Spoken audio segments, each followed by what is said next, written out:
यहाँ पर नजर आपको आ रही है, इस बात की गवाही देती है कि यहाँ पर एक बहुत बड़ा स्टैम्पीड हुआ। इस स्टैम्पीड में अब तक बताया जा रहा है कि एक आए हुए हैं, उसमें से 15 लोगों की हालत जो है अभी भी नाजुक बनी हुई है। ये गेट नंबर 6 है चिन्नास्वामी स्टेडियम का। यहाँ पर आरसीबी की टीम 18 साल के बाद आईपीएल का टाइटल जीती और उसके आरसीबी की टीम जो फ्रेंचाइजी है उसने फैंस के सम्मान में एक यहाँ पर जो है थैंक्स गिविंग कार्यक्रम रखा। उस कार्यक्रम में यहाँ पर लोगों को जो है फर्स्ट कम फर्स्ट सर्व जो है बेसिस पर एंट्री दी जानी थी और यहाँ पर इसी वजह से सैकड़ों हजारों की तादाद में लोग जमा हुए। जिस तरह से आप अभी भी तस्वीरों में देख रहे हैं कि लोग जो है यहाँ पर किस तरह से जमा हुए। चलिए, तो यहाँ पर आरसीबी की जो फ्रेंचाइजी यानी कि टीम के ओनर हैं उनकी तरफ से थैंक्स गिविंग सेलिब्रेशन का ये पूरा का पूरा कार्यक्रम रखा गया था। तो आयोजक इस कार्यक्रम के वो थे फर्स्ट कम फर्स्ट सर्व के बेसिस पे, यानी कि जो पहले आए उसे एंट्री मिलेगी। उस बेसिस पे यहाँ पर इस कार्यक्रम में शामिल होने के लिए फ्री ऑफ कॉस्ट एंट्री रखी गई थी।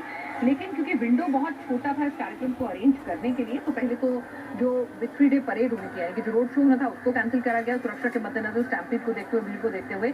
लेकिन सवाल यही उठता है कि जब आपको पता था कि स्टेडियम की कैपेसिटी है और वो कैपेसिटी कम है, तो फिर आपने उसके मुताबिक भीड़ को पहले ही क्यों नहीं रोकना शुरू कर दिया। दूसरा सवाल ये कि अगर ये फ्रेंचाइजी ने परमिशन ली होगी, परमिशन जो है तमाम अथॉरिटीज होती हैं, प्रशासन से, पुलिस से, फायर ब्रिगेड से, आपको लोकल एडमिनिस्ट्रेशन को इन्फॉर्म करना होता है, आपको मेडिकल सर्विसेज को इन्फॉर्म करना होता है। और जाहिर सी बात है वहाँ पे अगर उस कार्यक्रम में इसमें सेलिब्रिटीज पहुंच रहे हैं तो उनके लिए भी सुरक्षा अलग लेवल की होती है। सीएम, डिप्टी सीएम पहुंच रहे हैं तो उसके लिए सुरक्षा अलग लेवल की होती है। तो तमाम प्रोटोकॉल्स आपको फॉलो करने थे। और अगर आपको लगता है कि भाई नहीं, इतने कम समय में आप इस तरह का आयोजन नहीं करवा सकते हैं, सुरक्षा नहीं मुहैया करा सकते हैं, तो फिर आपको विंडो बढ़वानी चाहिए थी, कार्यक्रम शाम को रखना चाहिए था, और लेट रखना चाहिए था, अगले दिन रखना चाहिए था। तो कई सवाल हैं कि भाई आखिर ऐसा क्या प्रेशर था कि आप कार्यक्रम इतनी छोटी वर्केबल विंडो में ही अरेंज करना है। और अगर करना ही था और अगर पुलिस से परमिशन मिली ही थी तो फिर सुरक्षा की जो अलग अलग लेयर्स होते हैं उसकी जिम्मेदारी किसकी थी? भीड़ को पहले ही क्यों नहीं रोका गया? अगर फर्स्ट कम फर्स्ट सर्व के बेसिस पे था और जब आपको लगा कि भीड़ पहुंच गई है तो फिर तभी आपने उन्हें क्यों नहीं रोका?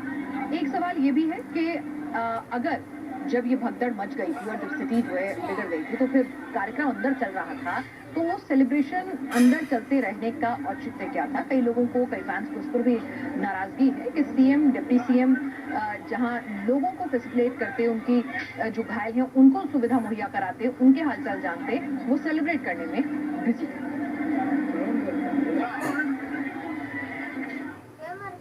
आगे बढ़ते हैं। खबर अब यूपी से, जहां भीड़ तो बेकाबू नहीं लेकिन कुछ रईसज़ादे बड़ी महंगी गाड़ियां जरूर आउट ऑफ कंट्रोल कर रहे हैं।